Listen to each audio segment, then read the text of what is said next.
আসসালামু আলাইকুম। সবাই কেমন আছেন? আলহামদুলিল্লাহ আমি ভালো আছি। আজকে আমি একটু নতুনভাবে মাছ রান্না করেছি। এত মজা হয়েছে বলার মতো না। তো মাছটা আমি কিভাবে রান্না করলাম সেটাই আজকে আপনাদের সাথে শেয়ার করব। তো ভিডিওটা না টেনে সম্পূর্ণ দেখতে থাকুন। আমি সিলভার কাপ মাছের ভিতরে সামান্য পরিমাণে হলুদ আর লবণ দিয়ে মাখিয়ে নিচ্ছি।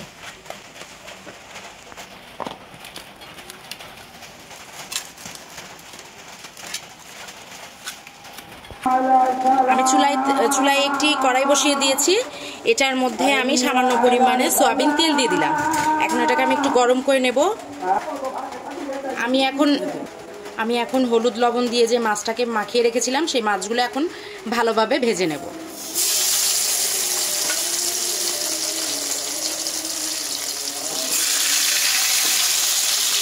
আমি এখন মাছগুলো একে একে ভেজে নিচ্ছি। আমি এরকম করে মাছ 3টা ভেজে নিয়েছি। এখন আমি এই কড়াইতেই আমি পটলগুলো ভেজে নেব। পটলগুলোতেও আমি একটু লবণ আর একটু হলুদ দিয়ে মাখিয়ে নিয়েছি। আমি এখন এগুলো লাল লাল করে ভেজে নেব। আমি এখানে সাদা সরিষা, হলুদ সরিষা এবং কালো সরিষা 2 ধরনের সরিষা নিয়ে নিয়েছি। তার সাথে দিয়ে দিচ্ছি হচ্ছে 4-5টা কাঁচামরিচ আর হচ্ছে পরিমাণ মতো লবণ। আমি এটা একসাথে করে বেটে দিচ্ছি। কাঁচামরিচ আর লবণ দিয়ে আপনি সরিষাটা যদি বেটে নেন তাহলে সরিষার মধ্যে যে তিতা ভাবটা থাকে সেটা আসলে মুখে লাগবে না বা তরকারিটা তিতা হবে না। এখন আমি এটাকে ভালোভাবে বেটে নেব। এখন আমি চুলায় কড়াই বসিয়ে দিচ্ছি। এর মধ্যে এখন আমি দিয়ে দিচ্ছি সয়াবিন তেল। আমি পরিমাণ মতো সয়াবিন তেল দিয়ে দিলাম। এখন এর মধ্যে দিয়ে দিচ্ছি আদা বাটা, পেঁয়াজ বাটা, রসুন বাটা। আমি সবগুলো একত্রে করে বেটে নিয়েছি, দিয়ে দিচ্ছি। এখন আমি আদা বাটা, রসুন বাটা, পেঁয়াজ বাটা যেটা আমি তেলের মধ্যে দিয়ে দিয়েছি সেটা ভালোভাবে আমি একটু কষিয়ে নেব। আমার বাটা হয়ে গেছে। এখন আমি এর মধ্যে দিয়ে দিচ্ছি আমি এই বাটিতে মরিচের গুঁড়া, ধনিয়া গুঁড়া, হলুদের গুঁড়া, লবণ আমি মিশিয়ে নিয়েছিলাম, পানিতে একটু গুলিয়ে নিয়েছিলাম যাতে ফ্লেভারটা ভালো আসে। এখন এই মিশ্রণটা আমি তেলের মধ্যে দিয়ে দিচ্ছি।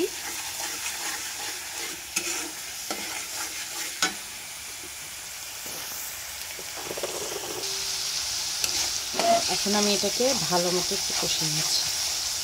এর মধ্যে আমি দিয়ে দিচ্ছি সামান্য পরিমাণে একটু পানি।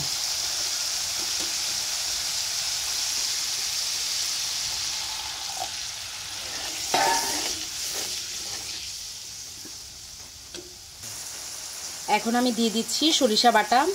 আমি কাঁচামরিচ দিয়ে লবণ দিয়ে যে সরিষাটা বেটে রেখেছিলাম সেটা এখন আমি এই মশলার মধ্যে দিয়ে দিচ্ছি। এখন সবগুলো উপকরণ একসাথে খুব ভালোভাবে কষিয়ে নেব। দেখতেই পাচ্ছেন কি সুন্দর কালার চলে এসেছে। আমার কষানো হয়ে গেছে। এখন আমি এর মধ্যে দিয়ে দেব ভেজে রাখা পটল।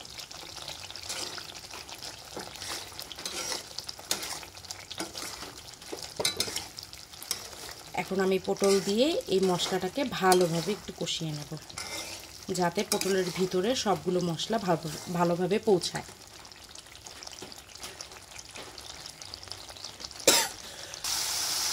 আমার কষানো হয়ে গেছে, দেখতেই পাচ্ছেন খুবই সুন্দর একটা ফ্লেভার আসছে। এখন আমি এর মধ্যে দিয়ে দেব পানি। আমি সরিষা বেটে রেখেছিলাম যে সেই পানিটাই আমি দিয়ে দিচ্ছি।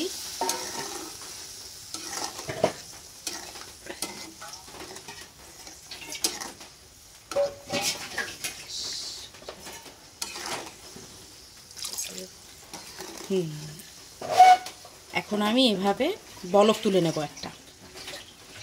আমি এই পর্যায়ে এখন মাছ দিয়ে দিচ্ছি তরকারির মধ্যে, দেখতেই পাচ্ছেন।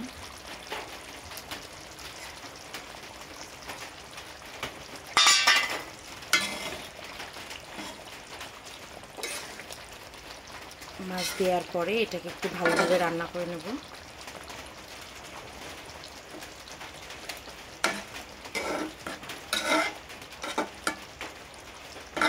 যেহেতু আমি মাছটাকে ভেজে নিয়েছি বেশি সময় লাগবে না এটা রান্না করতে। আমার তরকারি হয়ে গেছে। আমি সামান্য একটু জিরার গুঁড়া দিয়ে দিয়েছি উপরে, ভাজা জিরার গুঁড়া। এখন আমি তরকারিটা নামিয়ে ফেলব। দেখতে পাচ্ছেন এটা দেখতেই কত লোভনীয় লাগছে। খেতেও সেরকমই সুস্বাদু হয়েছে। আপনারা এভাবে একবার পটল দিয়ে, মাছ দিয়ে, সরিষা দিয়ে রান্না করে দেখবেন, অবশ্যই আপনাদের ভালো লাগবে এবং কমেন্টে অবশ্যই আমাকে জানিয়ে দিবেন। আর আমার ভিডিওটা যদি আপনাদের ভালো লাগে তাহলে অবশ্যই একটি লাইক, কমেন্ট এবং শেয়ার করতে ভুলবেন না এবং আমার চ্যানেলটাকে সাবস্ক্রাইব করে দিবেন। সবাই ভালো থাকবেন, সুস্থ থাকবেন। আল্লাহ হাফেজ।